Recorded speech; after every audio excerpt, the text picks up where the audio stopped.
Get Smart went on to become one of the most loved TV series of all time. Max, we made it. Now all we have to do is unchain the Prime Minister and get him out of here. Right. There's a Get Smart installment that almost no one ever saw, plus other bits that were cut and never shown to fans. It was made in 1965, but never aired on TV. This clip stood out from the rest because it was so funny it might have caused trouble. The show usually made people laugh with clever spy stories, but this one pushed the joke too far. Network bosses stopped it before anyone could watch. People still ask what made it so special. A strange lost scene. Get Smart, one of the best comedy shows from the 1960s, mixed clever jokes with slapstick so well that Maxwell Smart became a beloved but bumbling spy. Even so, the show could spark small controversies. This is not a career-ending scandal. Instead, it is a tiny oddity that almost sounds made up. There was one short moment in Season 2 that producers felt was too much for viewers. The bunny slippers shock. In that scene, Max walks into Control headquarters wearing a pair of bunny slippers. Yes, fluffy bunny slippers. He acts totally serious, while everyone around him stares and tries not to laugh. That simple image was classic Maxwell Smart. The slippers were never explained and never referenced again. And that was the whole joke. It was pure visual comedy, pulled at the last minute. The scene was filmed and even put into the original edit of the episode. But just before it was to air, someone at the network decided it was too silly and removed it. That's right, on a show known for exploding phones and a cone of silence gag, the bunny slippers were called a step too far. Think about that. A baffling choice. Bunny slippers were flagged, even though the series once had an invisible dog and a villain called the Craw. The show hid agents and vending machines, and Max said lines like, "Would you believe?" while holding a shoe phone. Yet a pair of fluffy slippers cross a line. Fans got no explanation, no public note, no DVD commentary, no official word. The scene just vanished. Rumors and memories. Die-hard viewers noticed, and rumors spread for years. Some fans pointed to early stills that seemed to show the slippers. A few even claimed they saw the moment in rehearsal footage. The bunny slipper tale became a goofy TV urban legend about a gag that was too hot for television. Was the cut fair? The small controversy sparked debate. Did removing the gag make sense? Would the joke have hurt the show's tone? Some fans said the gag broke the show's world because Max was silly, but usually clever. Others argued that the slippers fitted the character and the show's absurd style perfectly. It is hard to say the scene would have changed TV history. Still, it shows how odd censorship choices could spread frustration. Small cuts that mattered. The slippers were not the only thing left on the floor. Another cut involved Max spilling hot coffee on the chief during a visit from a foreign guest. The physical gag ended with the chief trying to hide pain while staying formal. The studio audience laughed so much during taping that the actors could not continue cleanly. Why remove the coffee gag? The network thought it made the chief look weak and less important. They feared it would change how viewers saw Control's leadership, so the scene was trimmed. Yet the chief had been locked in closets and hit by gadgets before, and even once dressed as a cocktail waitress. Still, the coffee drop was called one bit too many. The rubber chicken tale. A scripted scene had Max using a rubber chicken as a diversion. The chicken was rigged to squawk, then burst into confetti when thrown, letting 99 slip into an enemy office. Rehearsals went well, and Don Adams liked it. But studio bosses said it was too childish and dropped it. Too slapstick on Get Smart. That seemed strange. An odd romantic cut. Another full scene showed Max and 99 stuck in a broken cone of silence and trading private confessions.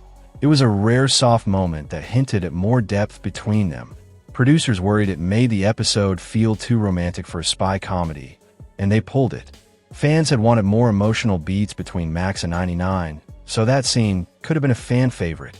Instead, it was buried. Why these cuts matter? All these small bits, the slippers, the coffee, the chicken, the confessions, may look tiny in TV history. But on a show that balanced absurd jokes and clever plots, these moments mattered. They reveal how comedy was monitored for tone and image, even when the show was wildly silly. A curious piece of TV history. The lost clips remind us that even the funniest shows had limits. Most sitcoms are carefully scripted and not fully spontaneous. These unseen moments are now odd relics from the show's secret files. Maybe one day these scenes will be shared. Until then, they stay hidden. This secret clip kept fans talking for decades. The mystery felt like a prank kept in a drawer. People imagined all kinds of reasons for the cut, from nervous executives to worried sponsors. Yet the truth was never spelled out, and that silence only grew the legend. Even crew members whispered about the scene. Some said it made people on set laugh so hard that the actors had trouble keeping lines. Others claimed that some studio heads felt it crossed a line for network humor at that time. Whatever the reason, there was a strange mix of pride and regret about the gag among those who knew of it. But what happened next was even more shocking. Over time, tiny pieces of the show would turn up in scrapbooks and private collections. A still photo here, a rehearsal clip there. Fans hunted through archives hoping to find the lost moment. The Slipper story fed late-night conversations and fan letters for years. The debate stuck with viewers for decades. Some defended the network choice and said preserving the show's tone mattered more than a single gag. Others thought the execs had become too careful and robbed the episode of a bold, silly joke. The divide shows how invested fans became in protecting the show's spirit. Behind the scenes, the creative team argued about tone and limits.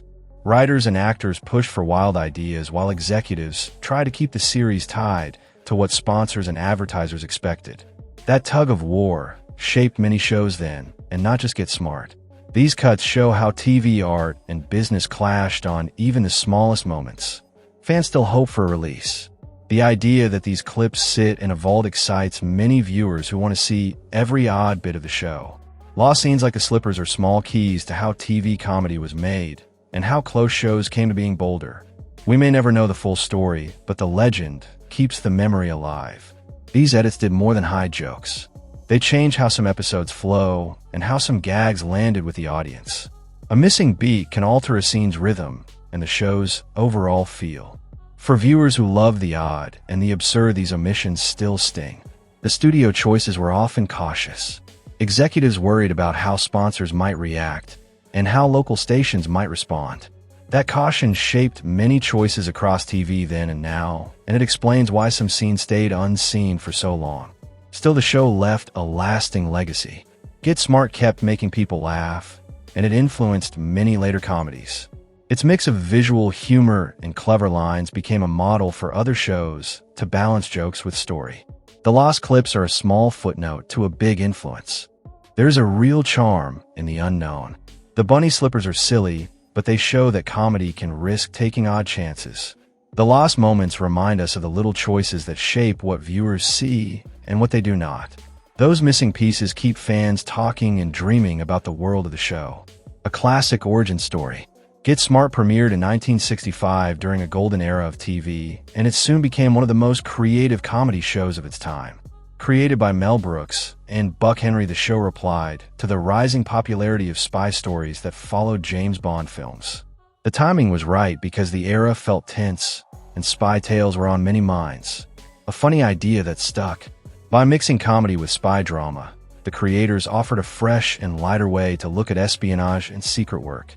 The show used sight gags, clever lines, and odd gadgets to make viewers laugh, while mocking spy cliches. That mix made the series feel new and exciting to many people. The series was first developed for ABC, but NBC picked it up after ABC chose not to move forward with it. That choice set the stage for how producers, cast, and viewers first met the series and how episodes were developed. The show followed Maxwell Smart, a clumsy but oddly successful secret agent known as Agent 86, played by Don Adams.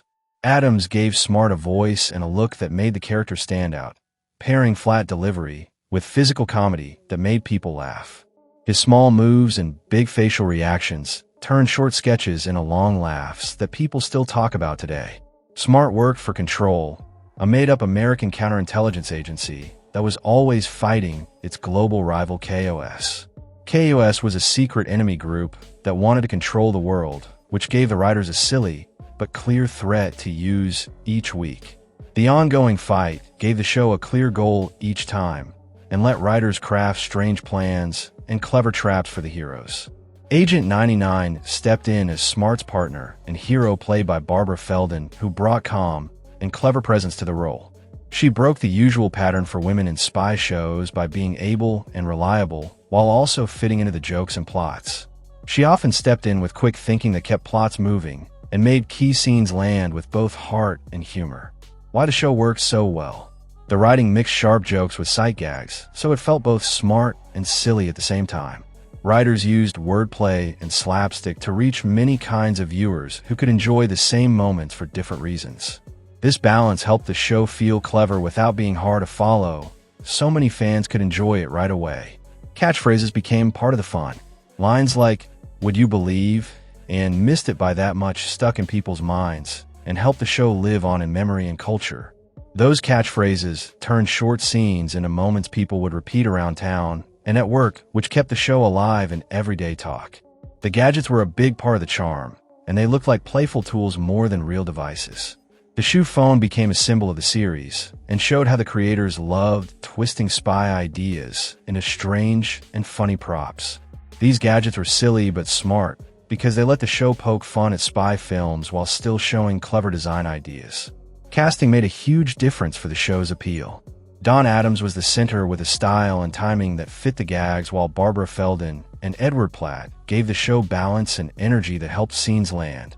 The cast could sell odd lines because they believed in the world and in each other, which made the jokes hit harder. The chemistry among the leads made the story feel real, even when plots were outlandish. Their work turned odd moments into believable scenes that viewers could follow and enjoy. Their reactions and timing helped viewers forgive wild plots because the characters felt true in the moment. Awards and reach. The show won multiple Emmy Awards, which marked it as a top comedy of its time, and it drew strong ratings in early seasons. This success moved the series into toys, comics, and later films, which showed how wide its reach had been. The awards proved critics saw value in the work, and viewers showed up to watch, which made the show both popular and respected. Its style influenced other shows and gave a clear path for spy parody on TV. By mixing action beats with jokes, the series set a tone that many later comedies used. Comedy writers learned that the show could blend jokes and story in a way that seemed new for TV at the time.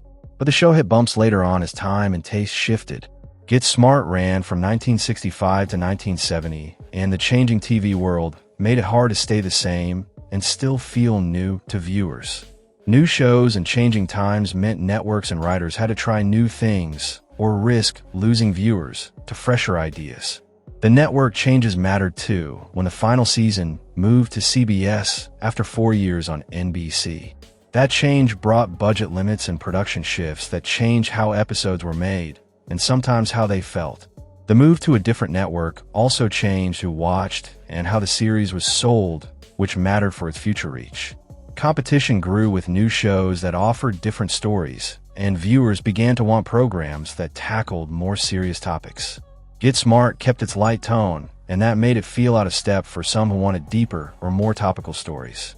As tastes shifted, the show looked more like a throwback to earlier TV styles, while other shows chased a newer, hard-edged tone. The format also began to show strain because repeating the same jokes can make a show feel stale. Relying on the same bits and catchphrases made it harder for writers to surprise the audience over time. Once repeatable bits are used a lot, they can lose their power, and that made fresh ideas harder to find. Attempts to shift the story had mixed results, like when Max and 99 married and later had twins. These moves opened new plots, but many fans thought they moved the show away from what made it special. Family storylines sometimes gave more soft scenes, but they also made the show less about spy gags and more about daily life. The CBS season brought limits that affected quality, and some viewers felt the spark of earlier years dimmed. Still, the show kept a place in TV history, and fans still talk about favorite gags and lines. Many fans still remember favorite episodes, and that lasting memory kept the series alive in fan clubs and reruns. Revival efforts proved the core idea still mattered. There was a short sequel series in 1995 and a 2008 movie starring Steve Carell and Hathaway, which brought the show to a new generation. The 2008 movie in particular made the core characters feel modern, while still keeping nods to the old show for longtime viewers.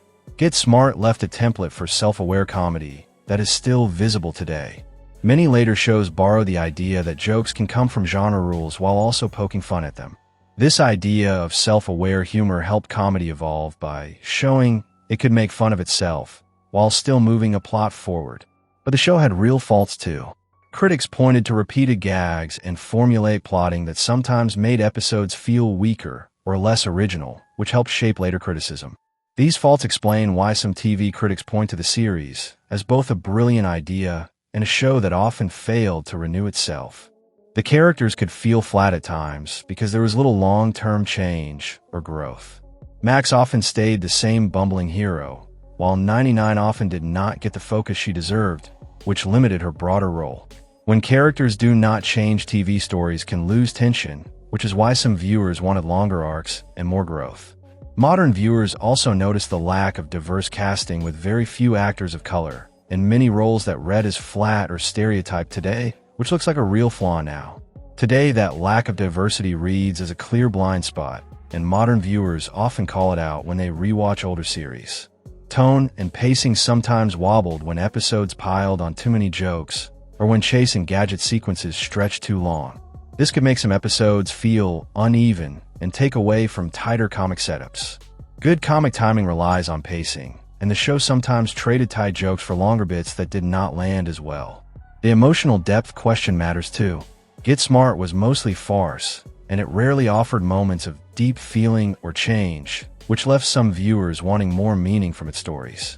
A few episodes did show real feeling or surprising moments, but they were rare, which left a sense that the series did not always try for weightier beats. In the end, the show remains important and flawed at once. Its clever designs and bold visual humor changed the comedy landscape, while the limitations remind us it reflected its era and the habits of TV production. Scholars and fans study the show because its strengths and weaknesses teach a lot about TV making and comedy craft. Now we will look at who the cast and recurring guests were back then, what roles they played, and where life took them after the show ended, to give a clear picture of the series' impact. This look will help paint a picture of how the show shaped careers and why it mattered to the people who made it. Cast then and now. Big star energy, clever writing, explosive gags, and a perfect cast turned the show into a TV classic. The actors made Control and KOS feel real and funny with spot-on timing that sold every joke. Don Adams was Max Smart, also called Agent 86, and he was the heart of the series.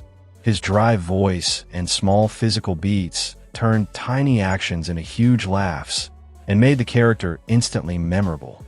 Max was clumsy, but he still finished the mission most of the time by accident, which made him lovable. Catchphrases stuck in the culture. Phrases like, "Missed it by that much," and "Would you believe?" lived on long after episodes ended, and Adams won 3 Emmy Awards for the role, which showed how much people love his work. Barbara Feldon was Agent 99, and she broke the mold for female leads on TV. She was sharp, classy, and often the steady force who saved Max from his mistakes. Her mix of brains and style made the role stand out in the 60s, and it kept fans talking for years. Edward Platt created the stern chief with a straight face that made the comedy work. His serious tone made every gag hit harder, because the contrast sharpened the laughs. That steady presence balanced Max's chaos perfectly. Bernie Koppel played Siegfried, a KOS agent who often ruined his own schemes with comic flair. He became a favorite villain and later returned in reunion projects and steady TV work, including a run on The Love Boat and guest spots on modern shows. Hemi the Robot became a fan favorite thanks to Dick Gautier. Hemi was stiff, literal, and oddly touching, and Gautier made the robot feel warm and funny. He kept working in TV, film, and voice roles after the show, and fans still remember Hemi fondly. Robert Carvelas played Larrabee, a lovable but clueless agent who added comic heart to many scenes. He was Don Adams' real-life cousin, which added a fun layer behind the scenes. Carvelas left acting after the series, but the role remains a classic bit of silly charm. Guest stars filled out the world. Actors like Lynn Peters and Ellen Weston appeared in single episodes and made those stories pop with new faces and fresh energy. Those brief roles gave episodes extra flair and helped shape the show's quirky tone. Legacy lives on. Reunion movie spin-offs and a modern reboot movie in 2008 brought the characters back for new fans to enjoy. The original cast chemistry made the series feel like visiting trusted friends, which is why old episodes still feel comforting. Adams in parallel roles. A comic blueprint. Don Adams built his comic style before Get Smart, and then expanded it in many projects. He played Byron Glick on The Bill Dana Show in the early 60s, and many gestures and lines there later move into Maxwell Smart, which gave him a ready-made persona. He led the Partners in 1971 as SGD Lenny Crooks, an inept detective, but the show lasted only part of a season. That series showed how the same comic voice can lead a program, and how hard it is to recapture a unique hit. Agent 86 kept appearing in promos and ads, which kept the character alive for new viewers. Adams recorded promos for Milwaukee's WCGV-TV in 1980 using the shoe phone to plug reruns, which helped remind people why the show mattered. He also voiced Inspector Gadget in the 80s, which used a similar clumsy hero idea and reached kids as well as adults. That animated run later inspired 1999 live-action film starring Matthew Broderick, where Adams made a cameo, which gave longtime fans a nod. Commercial work kept Max in view. Adams did a string of ads for Savamart using the line, "Get smart. Get Savamart smart." That played on a character and brought smiles. He also used classic lines for retail ads and bank campaigns that borrowed the spy angle for humor. Adams brought the persona into international campaigns too. He featured in ads for Toyota New Zealand promoting the 1990 Starlet, and production even moved vehicles to the United States when travel became an issue because Adams disliked flying. He also filmed Canadian commercials and later appeared in a Canadian sitcom called Check It Out, where he used Max-style lines in a new setting. Nostalgic cameos kept the jokes alive. Adams appeared in films and vintage-style commercials that gathered TV stars and winked at fans with double agent jokes and shoe phone gags. These bits kept the Max energy alive across decades. More on Don Adams' later career in ads. After Get Smart, Adams stayed linked to the Max persona for decades and used it in many ways that kept the character in view.